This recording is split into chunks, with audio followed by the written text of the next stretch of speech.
Buenas tardes, vamos a empezar con el módulo de neurológico. El tema de neuroradiología que vamos a ver el día de hoy es lo que compete con el trauma cráneoencefálico. El trauma cráneoencefálico es una emergencia y debe ser considerado como tal, pero tiene que tener parámetros clínicos para considerar qué tipo de trauma están manejando. Como les había explicado anteriormente, una de las cosas más importantes cuando tienen un paciente, determinar qué tipo de paciente es. Si es un paciente politraumatizado, policontusivo o polifracturado. Politraumatizado es aquel paciente que tiene 2 o más lesiones en diferentes órganos que comprometen la vida del paciente en forma inminente. Policontundido es la persona que tiene múltiples golpes en diferentes partes del cuerpo, pero que no compromete la vida inminentemente. No quiero decir que una persona que la han golpeado mucho, sin fracturas y sin lesiones evidentes, no tenga un compromiso. Definitivamente lo puede tener. Por ejemplo, un paciente que tenga múltiples golpes en los músculos, si no se maneja adecuadamente con antiinflamatorios o con analgésicos, puede generar edema muscular, miositis, esta miositis puede generar una alteración metabólica que lo lleve a una afección renal consecutivamente en 72 horas, ¿no? Es a lo que le conocen con el nombre de rhabdomiólisis.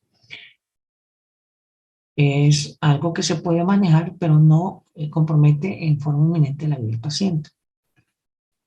Un polifracturado es el que puede tener múltiples fracturas en varios huesos del cuerpo sin comprometer la vida, siempre y cuando las fracturas no sean a nivel de costillas, no sean a nivel de columna. Porque sí puede comprometer, digamos, si las fracturas a nivel C2, C1, puede comprometer la vida del paciente, ¿no? C3 para abajo, probablemente la vida no se compromete, pero sí la funcionalidad del paciente puede verse comprometida. Entonces, son puntos importantes, pero hay que diferenciarlos porque cada uno de ellos se va a manejar en forma diferente. Tener un paciente politraumatizado, como les dije, es una emergencia, una urgencia de vida o muerte. ¿Por qué? Porque el politraumatismo es bien complejo. Las lesiones pueden ser a nivel de cráneo, de cuello, tórax o abdomen. Y las diferentes lesiones pueden comprometer la vida en forma inminente o levemente inminente. Inminente es que en cuestión de 10-15 minutos el paciente se va a morir. Levemente inminente es que en cuestión de horas se nos pueda morir el paciente. Entonces, tenemos que clasificar qué tipo de politraumatizado está y cuál es el órgano de choque. El órgano de choque será aquel órgano que está más afectado en comparación del resto. Entonces, hay que ver si no hay alteraciones. En la primera etapa de ver un politraumatizado, lo primero que hay que ver es vía aérea. Si no hay alteración de vía aérea y no hay alteración de la vía vascular. ¿Por qué? Porque la vía aérea involucra disminución de oxígeno y tarde o temprano va a causar, si no es la muerte inminente, una secuela tardía. La vía aérea puede estar comprometida por rupturas traqueobronquiales, hemotórax de tensión, fracturas múltiples de costillas que generan un tórax inestable, contusión pulmonar, que si no se maneja una contusión pulmonar, lo puede llevar al choque y a un paro respiratorio. Lesiones vasculares que pueden generar hemorragias fulminantes, hipovolemia, choque, hemopericardio, taponamiento cardíaco, etc. Y después de estas, inminentemente vienen las lesiones del sistema nervioso central, que hay que determinar si es una contusión cerebral grave o leve, si dentro de esta contusión hay una hemorragia cerebral masiva o no masiva, porque cada una de ellas va a tener una manifestación clínica un poco diferente, más agresiva, y cada una de ellas puede ser más mortal que la otra. Eso es en la primera etapa. En las segundas etapas hay que recordar que si el paciente logramos sacarlo en la fase inicial, no significa que el paciente no pueda morir en las próximas 72 horas. Por eso es que hay que clasificar el tipo de lesión de nuestro paciente y tener un pronóstico en base a ello. Esa se llama la hora de oro. Es cuando después de evaluar un paciente, determinar su tipo de lesión, podemos determinar las probabilidades de sobrevida del paciente y las complicaciones probables en menos de 72 horas. La tercera etapa es cuando sobrepasa estas 72 horas y puede generar una patología tardía que puede llevarnos a una mortalidad más allá de las 72 horas. Eso involucra trombosis, eso involucra infartos, eso involucra a infección, etcétera. Son cosas que aparecen después de las 72 horas. Por eso es importante que cuando se valore un politraumatizado, sea un equipo multidisciplinario que lo maneje. Normalmente se nos enseña o vemos en emergencia que se le da a 2 personas que manejen un politraumatizado. En realidad se le da porque la mayoría de los pacientes que entran a una emergencia no son politraumatizados. Solo el 10% de totalidad son politraumatizados. Y estos deben de ser manejados por un equipo que diagnostique sus lesiones en un rango menor a los 15 minutos, ideal a los 5 minutos. Para que eso se logre, significa formar un equipo. Ese equipo debe estar formado por varias personas cuya funcionalidad es la dedicación exclusiva a un órgano de choque en particular. Por ejemplo, en este grupo de personas se nombra una persona que esté encargado de valorarme el sistema neurológico. Él es el encargado de decirme si hay una lesión cerebral o no. Otra persona encargada de la vía aérea, otra persona encargada de la vía vascular, una persona encargada de tórax, que me pueda decir si hay lesiones torácicas o no, o cuáles son las probables lesiones torácicas. Otra persona encargada de la región abdominal, que me pueda decir si hay una afección pulmonar específica. Otra persona que se encargue de todo el sistema musculoesquelético para ver si hay fracturas localizadas o no. Otra que se encargue de acumular la información de todos ellos, generar una marcha diagnóstica rápida con signos y síntomas específicos que le han dado a través de toda la información recolectada por cada una de estas personas.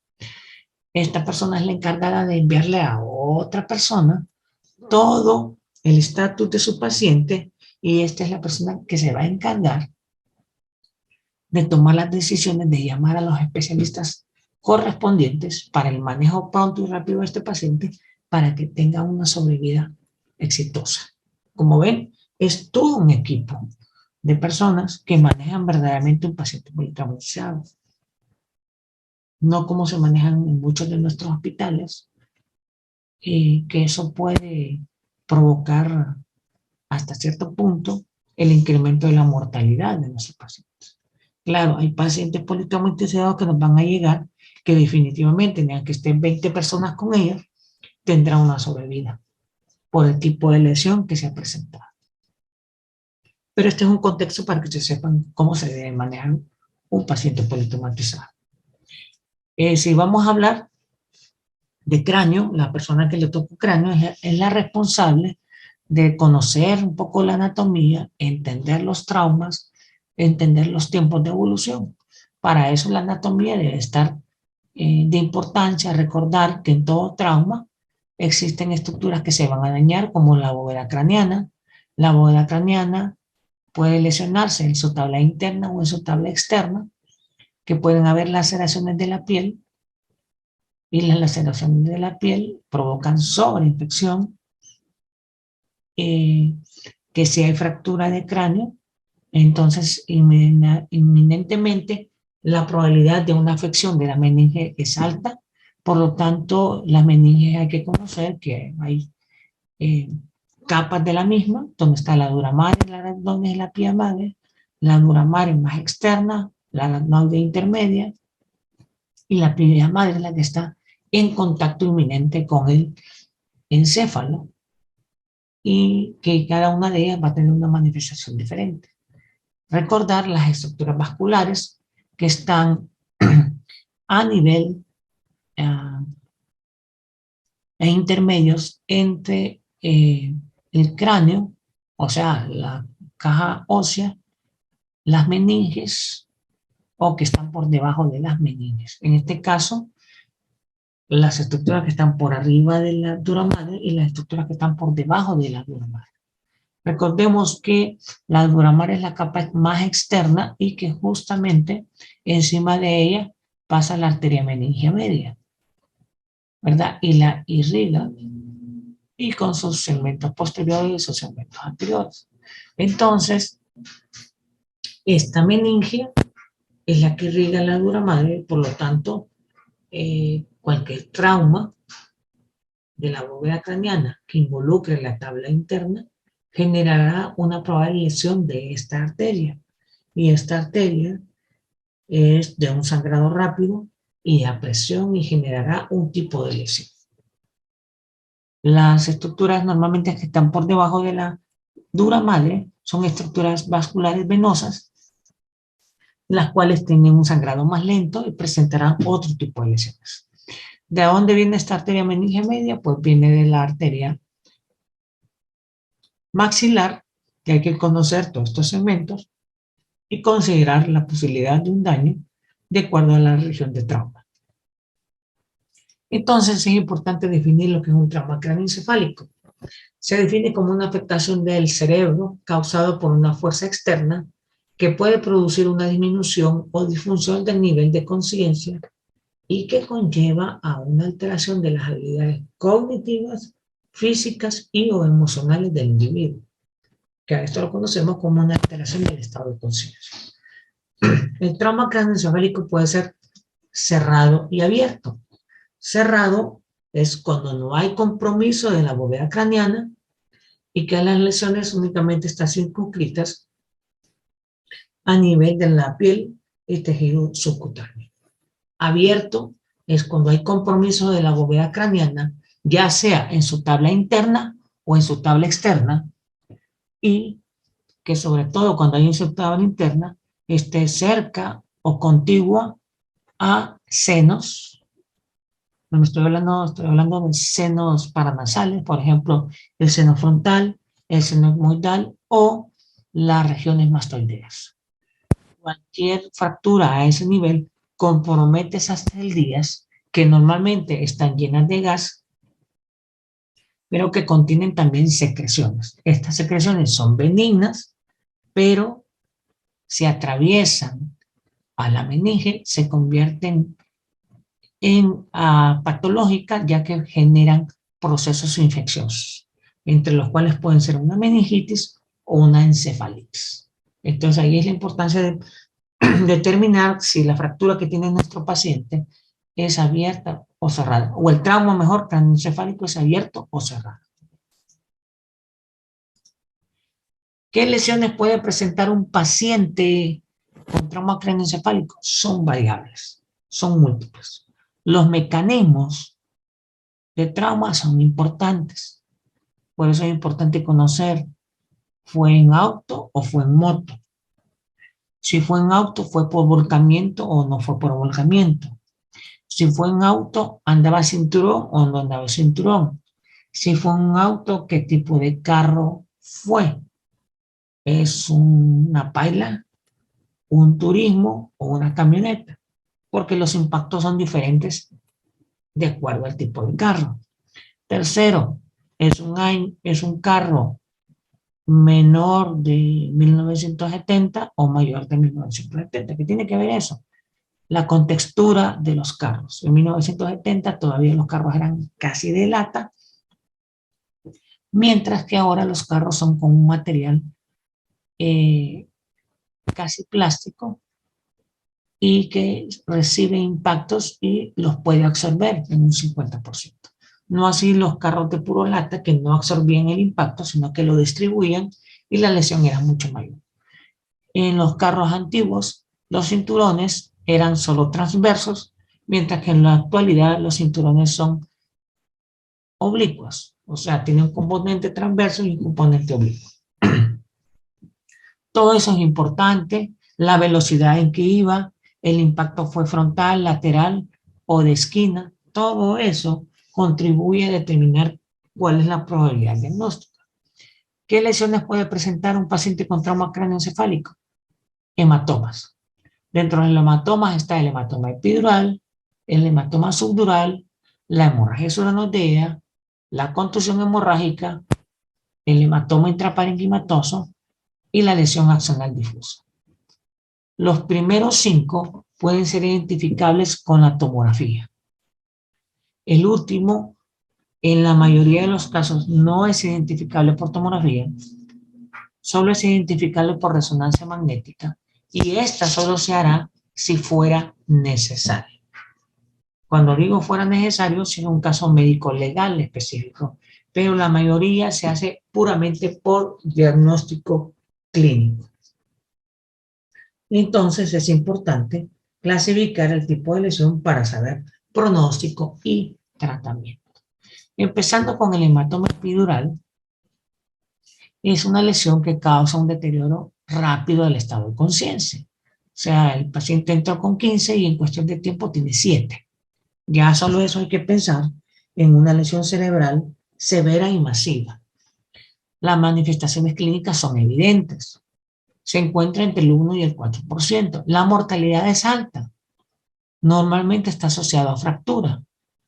La forma de esta lesión por imagen es una lesión biconvexa y vamos a explicar por qué biconvexa. Aquí está la pared interna de la bóveda craneana, o sea, la tabla interna del hueso, y pegado a ella está la dura madre. Cuando recibe un impacto, normalmente está la arteria meningia. La arteria meningia, cuando recibe el impacto, se puede romper. Al romperse sale sangre arterial a alta presión. Como esa sangre no puede salir fuera de la bóveda craneana, se acumula en el espacio que forma entre la tabla interna y la dura madre. La dura madre es la capa más externa de la meninge y es elástica. Entonces, como es elástica, la sangre se acumula ahí. Al acumularse la sangre, comprime el cerebro y forma una imagen convexa hacia adentro, pero como hay una convexidad hacia afuera, se llama biconvexa. La mortalidad es alta porque el sangrado comprime las estructuras cerebrales, provocando un desplazamiento de las estructuras cerebrales del lado del impacto hacia el lado contralateral. Esa se llama herniación. El 90% son unilaterales, o sea, solo del lado del impacto. Las regiones más frecuentes donde se presenta son en traumas de la región temporal. ¿Por qué justamente ahí? Porque por ahí sale la arteria meningia media y, segundo lugar, el hueso o la bóveda craneana es más delgada a ese nivel. En otras palabras, el hueso temporal es la parte más delgada de toda la bóveda craneana. Un ejemplo, un impacto provoca fractura, rompe la meninge, rompe la arteria meningia, el sangrado empieza a protruir y se acumula y empieza a comprimir y desplazar, como estamos viendo aquí, una imagen biconvexa de un hematoma epidural. Si ustedes se fijan, todas las estructuras están siendo comprimidas. El ventrículo lateral derecho, mírenlo aquí, el izquierdo no se ve, pero que está comprimido, igual que el cuerno posterior del ventrículo lateral derecho está amplio aquí, aquí no se ve, porque todo se está desplazando hacia allá. La línea media es esta, la vamos a especificar para que ustedes la puedan ver. Y la línea media es esta que están aquí. Y está aquí. Miren cuánto grado de desplazamiento tienen las estructuras. Esto es lo que provoca la mortalidad del paciente. Este desplazamiento puede ser del lado izquierdo hacia el lado derecho y eso se llama herniación sufalcina. Si el desplazamiento es superior y inferior, se llama herniación transtentorial descendente. Entonces, Doctor, perdón, ¿puede repetir por favor cómo se llama si el desplazamiento se da de derecha a izquierda? ¿Cómo se llama esa herniación? de derecha a izquierda o de izquierda a derecha se llama herniación sufalcina. Si el desplazamiento es de arriba hacia abajo, se llama transtentorial descendente. Ambas son Gracias. mortales, pero la transtentorial descendente es más rápida en su mortalidad porque comprime el bulbo y el puente y eso provoca paro cardiorrespiratorio inminente. Entonces, por eso es importante diagnosticar lo más pronto posible esta patología. En el caso particular de estos pacientes, son pacientes que el rasgo se deteriora rápidamente, la función motora se ve evidentemente afectada. En tercer lugar, hay que hacer fondo de ojo. Siempre a un paciente politraumatizado hay que hacerle fondo de ojo. En muchas ocasiones yo encuentro que no, ni le han visto el fondo de ojo. ¿Para qué sirve el fondo de ojo? En estos casos en particulares, que el hemisferio izquierdo está siendo comprimido, también se comprime el seno cavernoso que está por acá, comprime el nervio óptico, todos esos efectos van a provocar papiledema unilateral. ¿Dónde va a estar? En el lado izquierdo. Ya nos ubica el tipo de lesión, nos ubica dónde está y nos ubica el pronóstico por clínica. ¿Para qué sirve la tomografía? No para darme el diagnóstico. La tomografía sirve para darme el tamaño del hematoma, la ubicación exacta para poder hacer la craniotomía. Porque no vamos a abrir en cualquier parte, vamos a abrir justamente donde vamos a hacer la craniotomía para drenar el hematoma. Y el hematoma se drena lentamente. Si ustedes lo evacúan rápido, eso sangra y la mortalidad es extremadamente alta. Entonces el hematoma se va descomprimiendo poco a poco. Recuerden que después del trauma y del sangrado, generalmente el mecanismo del cuerpo genera una vasoconstricción. Esa vasoconstricción va a durar 1 o 2 horas y en ese lapso ustedes pueden ir descomprimiendo y evitar que sangre nuevamente. Entonces, por eso es importante conocer la clínica y los tiempos de evolución de las enfermedades. Aquí tenemos 2 imágenes de hematomas epidurales, igualitos los dos, la única diferencia es que este es un niño y este es un paciente adulto, pero ambos tienen herniación sufalcina, si se fijan, ya están desplazados los ventrículos. Entonces es importante diagnosticarla tempranamente porque la mortalidad de este es bien alta. Si es un paciente mayor que ustedes lo atienden, si sobrevive el paciente queda con secuelas grandes porque el cerebro, al estar comprimido mucho tiempo, que recibe hipoxia. Entre más mayor sea la persona, más problemas de vascularidad tendrá. Por lo tanto, entre más tiempo esté ese hematoma epidural, comprime más el cerebro, la vascularidad se reduce y provoca isquemia y secundariamente infartos. Los pacientes quedan con secuelas de un infarto posterior al trauma. El siguiente hematoma que vamos a ver, este tiene su particularidad, hay que tener mucho cuidado con él, hay que pensarlo, porque muchas veces no lo encontramos, pero hay que pensarlo, sobre todo si es en personas mayores. Estamos hablando de personas mayores de 65 años en adelante, porque en unas personas más jóvenes inminentemente se ve con claridad, pero en personas mayores de 65 años a veces no se ve. Y es el hematoma subdural. Como su nombre lo dice, está por abajo de la dura madre. Por debajo de la dura madre están los grandes senos venosos. Un impacto puede romper un seno o puede romper una vena y el sangrado es lento y de menor presión. Por lo tanto, es un sangrado que se va acumulando poco a poco. Como el espacio subaracnoideo está por abajo de la dura madre y el espacio subaracnoideo es como un canal alrededor del cerebro, la sangre también se va a acumular en forma de canal alrededor del cerebro y por eso adquiere una forma de semiluna o forma de un banano. Piensen, cuando tienen una hemorragia subdurales, piensen en un banano, su forma. Piensen en un hematoma epidural, la forma de un limón, para que noten la diferencia. Entonces, el hematoma subdural, como está por debajo de la dura madre, se va alrededor del cerebro, pero forma una imagen semilunar o en banano, como están viendo aquí, y que comprime lentamente el cerebro. Es más, no hay manifestaciones clínicas inminentes, a menos que sea una paciente joven. Pero si es un paciente mayor, a veces no se ve el sangrado, porque el sangrado es tan lento que no es visible.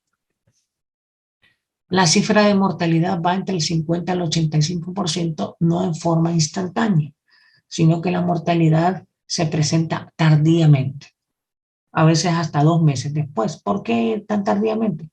Porque lo que ocurre con este sangrado es que se puede parar, pero se puede reactivar. Entonces la gente no se da cuenta de la lesión, se va comprimiendo el cerebro hasta el punto de que comprime y provoca la muerte. Un ejemplo de esto sería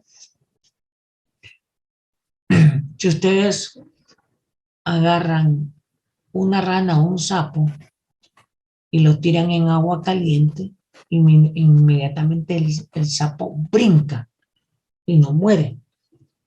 Pero si ustedes ponen el mismo sapo en agua normal y encienden el fuego y lo van calentando lentamente, el sapo muere porque no logra detectar el cambio de temperatura hasta que muere cocinado. Entonces, eso es lo mismo que sucede con un hematoma subdural. El 10%, del 10 al 20% de los traumatismos craneanos pueden presentarlo. Muchas veces la historia no es muy clara. 50% de pacientes cuando ya tienen instalado el hematoma vienen flácidos o con signos de descerebración y terminan muriéndose, ¿no? ¿Cuál es el problema de él? Como el sangrado es tan lento, se va acumulando poco a poco, va comprimiendo el cerebro poco a poco. Y los cambios, si la gente no está entrenada, no se da cuenta de los mismos. Como les dije, la forma es de media luna. El 85% de personas puede ser solo de un lado, pero hay un 15% que lo puede tener en ambos lados. Y así se puede ver. En este caso, miren, está de un lado, no está del otro lado. Este es crónico porque ya tiene un color normal, igual que el líquido suprarraquídeo. En estado agudo es como estos, no se miran tan bien, pero ahí están blancos, igual que este. En esta etapa están subagudos, ya están adquiriendo la coloración del ventrículo. En este caso son mixtos, una parte oscura, una parte blanca. Lo que sucedió en este caso es que tuvo este sangrado, se autolimitó y se volvió a activar y volvió a empezar a sangrar. Este otro es agudo, este es supercrónico, más allá de 2 meses. Este es subagudo. Este es hiperagudo, no se nota la diferencia. Este ya es posoperado en forma bilateral. Entonces, ¿qué es lo que hay que hacer con este tipo de pacientes? Un paciente mayor de 65 años que tuvo trauma de cabeza, se desmayó, estuvo confuso un rato, le hacen la tomografía y se mira normal, aunque se mire normal y tengan que despacharlo, ustedes tienen que hablar con el familiar y no con el paciente. Al familiar le tienen que explicar ciertos parámetros de acuerdo a su conocimiento. Por ejemplo, le van a decir, si su paciente empieza a caminar como bebé, o sea, nosotros caminamos con las piernas pegadas una de otra. Los bebés, un bebé de 1 año camina con las piernas bien abiertas. A eso se llama caminada táxica. Los niños caminan y casi que se quieren caer. Se llama en un adulto un caminado atáxico. No le van a decir al familiar, si su paciente tiene un caminado atáxico, lo trae. El paciente, el familiar no va a entender qué es eso. Entonces le explican de acuerdo a términos entendibles. Si su paciente empieza a caminar con las piernas abiertas y le cuesta caminar, tráigalo. Si su paciente es un paciente alegre y se empieza a poner en una persona iracunda, tráigalo. Si su paciente cambia las conductas normales por otras, tráigalo. Si su paciente tiene buena memoria, pero después de este accidente empieza con problemas de alteración en la memoria, tráigalo. Si su paciente empieza a tener mareos o dolor de cabeza después de este trauma, vuélvalo a traer. ¿Por qué? Porque hay que reevaluarse el paciente hasta 2 meses después. Porque muchos de ellos vienen hasta 2 meses después, pero ya vienen con las secuelas y no hay mucho que hacer. Y aunque lo operaran y trataran de sacar el hematoma, el tejido ha estado expuesto a una compresión tan prolongada que ya no se reexpande. Entonces el paciente queda con secuelas si no es que se muere. Por eso es importante determinar este tipo de trauma. Otro tipo de lesión es la hemorragia suranodea. La hemorragia suranodea se presentan en la tercera capa de la meninge, que es la pía madre, la que está en íntimo contacto con el cerebro, y el cerebro tiene circunvoluciones, por lo tanto, el sangrado se mete en esos espacios pequeños. Entonces, por eso es que el sangrado es lineal y se ve en el espacio subaranoideo, inmediatamente a la par del cerebro. Casi todos los traumas van a tener cierto grado de hemorragia subaranoidea. Aparece en forma de finas colecciones de alta densidad. Cuando digo alta densidad, son densidades de 90 unidades Hounsfield. ¿Dónde se va a ver más frecuente? En la tienda del cerebelo, porque recuerden que el sangrado por nivel va a caer más hacia abajo. Y en donde se puede acumular es en la tienda del cerebelo. Si ustedes lo ven, hay pequeñas líneas blancas en estos espacios que deberían de ser negros como este, pero hay líneas blancas bilateralmente. Eso es una hemorragia subaranoidea. Aquí en la parte superior es otra hemorragia subaranoidea. Esta es otra hemorragia subaranoidea más fuerte y está hacia la tienda del cerebelo. Estas son hemorragias subaranoideas mucho más severas. El pronóstico va a ser peor. Entre más intenso sea el sangrado, más grueso, en vez de ser líneas, son más gruesas, el pronóstico es peor. Aquí es en la base del cráneo, un sangrado. Significa que es una hemorragia subaranoidea amplia. Está abarcando la base, la cisura silviana, pero está abarcando las cisternas basales, cuadrigémina y ambiens están alteradas del lado izquierdo. Entonces el compromiso es del lado izquierdo en este caso en particular. Entonces hay que tener mucho cuidado porque la hemorragia subaranoidea nos va a dar un síndrome meningio sin fiebre. Va a tener cefalea, náuseas, vómitos intensos. ¿Por qué? Porque como la hemorragia se deposita en la parte de la meninge, provoca irritación meninge, sobre todo si se va a la tienda del cerebelo, provoca irritación meninge y puede dar rigidez de cuello, si no tiene fiebre. El problema es que con la fiebre es importante si fue una fractura abierta o cerrada, porque si fue una fractura abierta, siempre hay que manejarla con antibióticos. Si es una fractura cerrada, no, pero si es una fractura abierta, se maneja con antibióticos porque la posibilidad de una sobreinfección a una meningitis o una encefalitis es alta. Entonces es importante que se maneje como tal.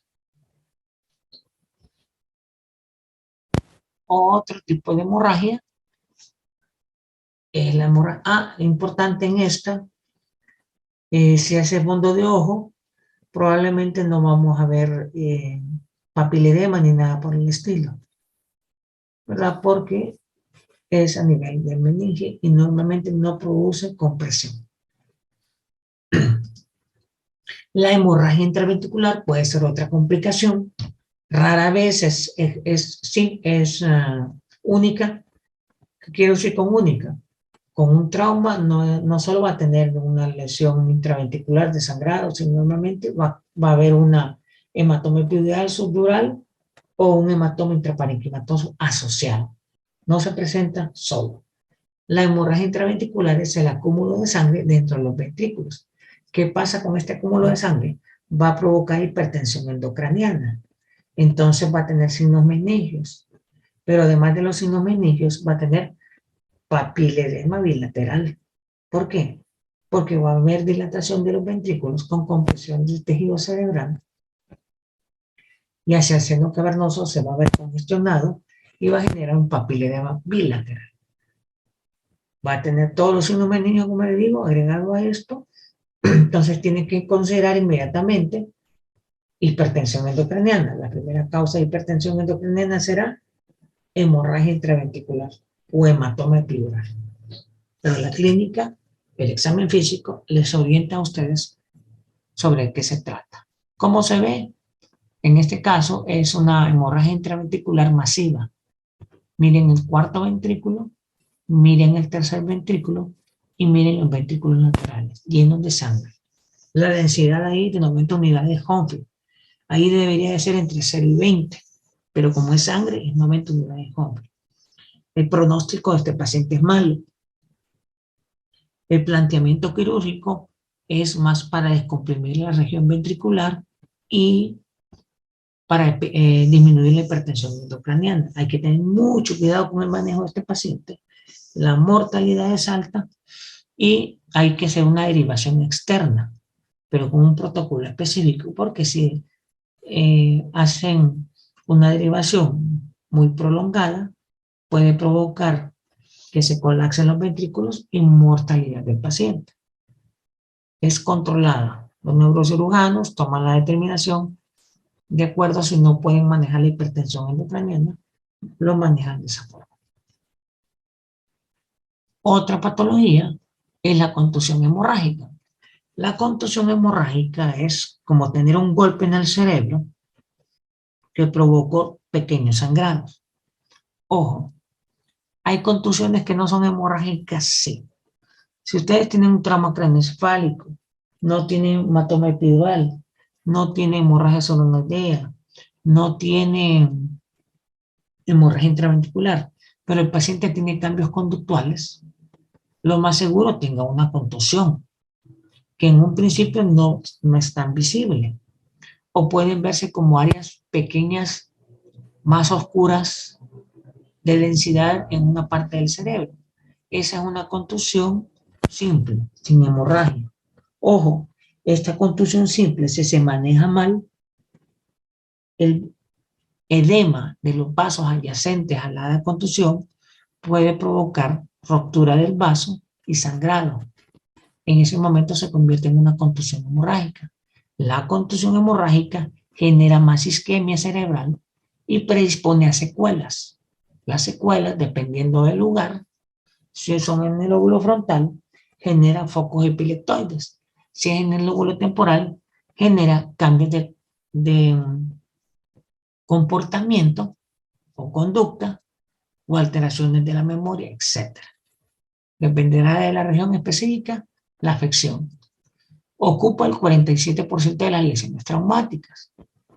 No, casi en estos pacientes no hay pérdida de la conciencia, pero sí hay cambios conductuales.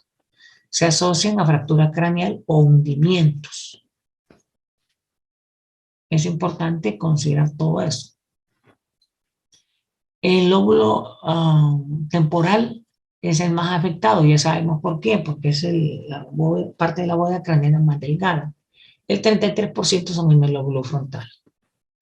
Están asociados a las fracturas de la calota, o sea, de la bóveda craneana.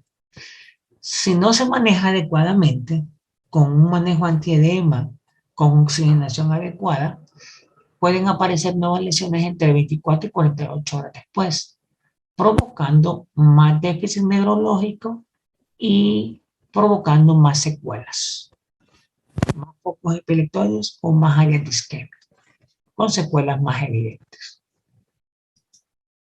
Otra lesión puede ser el hematoma intraparenquimatoso, El hematoma intraparenquimatoso solo se puede diagnosticar tomográficamente.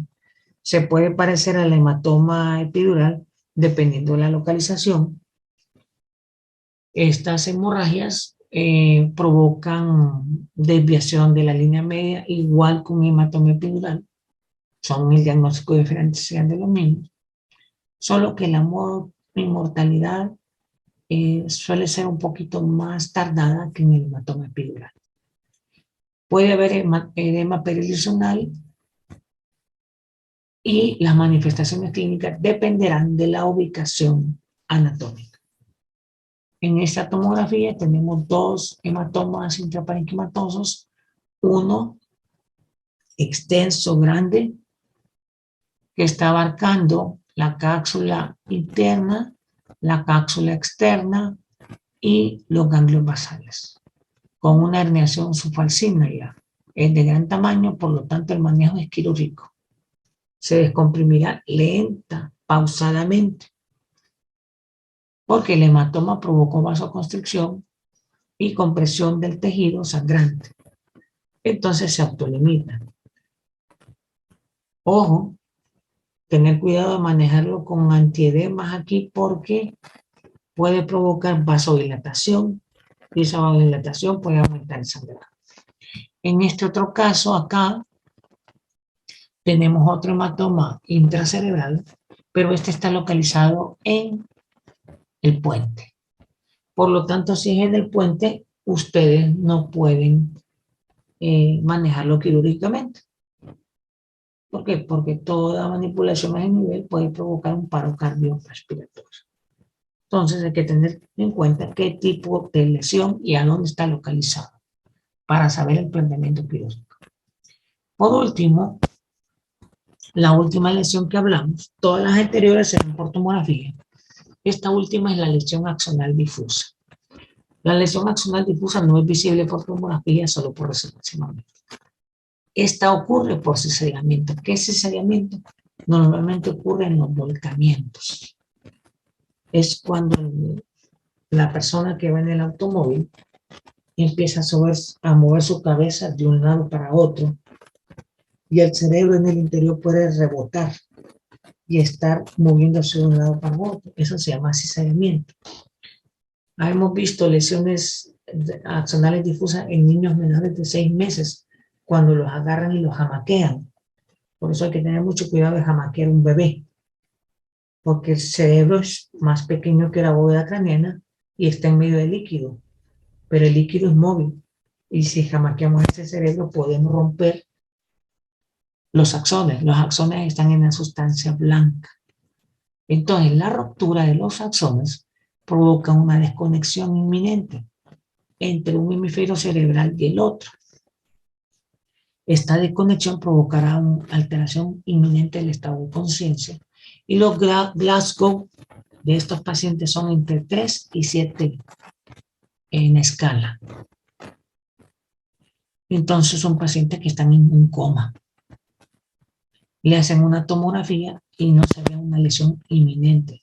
No se ve hematoma epidural, subdural, hemorragia segundarea, contusiones y no se logran detectar. Pero si tiene un Glasgow de 3, la primera posibilidad es una lesión axonal difusa. El pronóstico es malo, el paciente no se recupera. Hay pacientes que pueden estar hasta 20 años en ese estado comatoso, dependiendo de su atención. La mortalidad es más por infecciones secundarias, pulmonares, urinarias, gastrointestinales, porque hay que hacer gastrostomía, traqueostomía, etcétera, todo ese montón de cosas. Entonces, mueren por los efectos secundarios. La lesión está localizada en los axones, por eso es que es difícil de ver en la tomografía. Estos están en sustancia blanca, y como son en sustancia blanca y son microscópicos, no son visibles en la tomografía, como por ejemplo esta tomografía es normal. En esta miramos estos puntitos que podrían pensarse que son áreas de contusión, pero que la clínica es demasiado extensa como para poder determinar que eso es una contusión, y con el Glasgow uno considera que esas son lesiones secundarias a una lesión axonal difusa, pero normalmente no se ven. Este caso es particular. La resonancia magnética sí lo puede ver y en los diferentes cortes se miran estos puntos negritos que están aquí a diferentes niveles. Si ustedes se fijan, están todos en el hemisferio izquierdo y en la sustancia blanca. Entonces esto provoca una desconexión del sistema del hemisferio cerebral izquierdo con el derecho. Por eso es que el paciente cae en coma permanente. Entonces, todas estas son las lesiones que ustedes se pueden encontrar en el trauma. Ahora, ¿hay efectos secundarios de todos los traumas? Sí. Estas son las afecciones o complicaciones del paciente. Las complicaciones pueden ser accesos, si no manejaron con antibióticos al paciente, con meningitis o encefalitis. Si el paciente tuvo una fractura contigua a un seno paranasal o a una mastoides, puede generar lo que se llama neumoencéfalo, que significa gas dentro del cerebro. Si el hematoma no se trata a tiempo, puede provocar herniación subfalcina transvertebral descendente, o si hay una fractura abierta por hinchazón o edema, el tejido cerebral se va hacia afuera y también se le llama herniación. Si el hematoma comprime mucho tiempo el parénquima cerebral, puede generar una isquemia. Si esta isquemia no se controla, genera un infarto. Y el infarto ya es una secuela mayor. Entonces, todas estas son complicaciones de un trauma craneoencefálico que puede provocar la mortalidad tardía, pero que siempre hay que pensarla y considerarla para evitarla. Aquí tenemos una tabla que especifica tanto el trauma que les acabo de explicar como las complicaciones y que les sirve para orientarse un poquito y para fijar un poquito el conocimiento. No sé si tienen preguntas, dudas, comentarios. Solo si puedes repetir cómo es que se produce el neumoencéfalo. El neumoencéfalo se produce cuando hay ruptura de la bóveda craneana cerca de un seno paranasal o cerca de la región mastoidea. Las celdillas mastoideas y los senos contienen gas adentro. Si se rompen en la parte interna, el gas que está acumulado ahí sale fuera de las celdillas y se introduce dentro de la bóveda craneana y provoca compresión cerebral. O sea que también puede matar. Sí puede matar. Por ejemplo, se le rompen las celdillas hemoidales y usted está respirando. Al respirar, el aire que entra se va acumulando ahí en el cerebro. Como tiene un efecto de masa, va comprimiendo y termina matando a un paciente. ¿Hay más dudas? ¿Comentarios?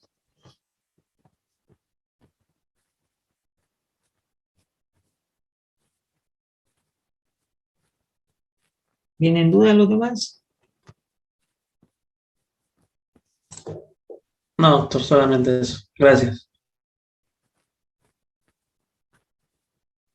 ¿Los No, demás? doctor.